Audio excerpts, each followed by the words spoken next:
how to turn on or turn off, customize the reminder app on Samsung Galaxy S26 Ultra. So let's start the video. First of all, go to app library. Now here, so click on settings app. Now in setting, scroll down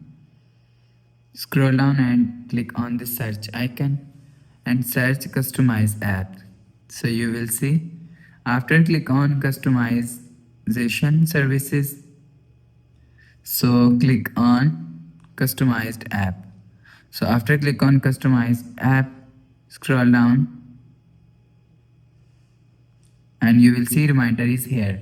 So if you want to turn off reminder app, so turn off this button. So after turn off this button, you will see reminder app is turn off. So if you want to turn on reminder app, so turn on this button. So after turn on this button, you will see reminder app is turn on. So you will turn on or turn off reminder apps from here.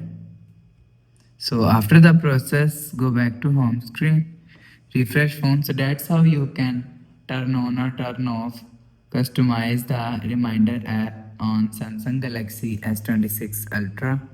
So if you like the video, please subscribe. Thanks for watching.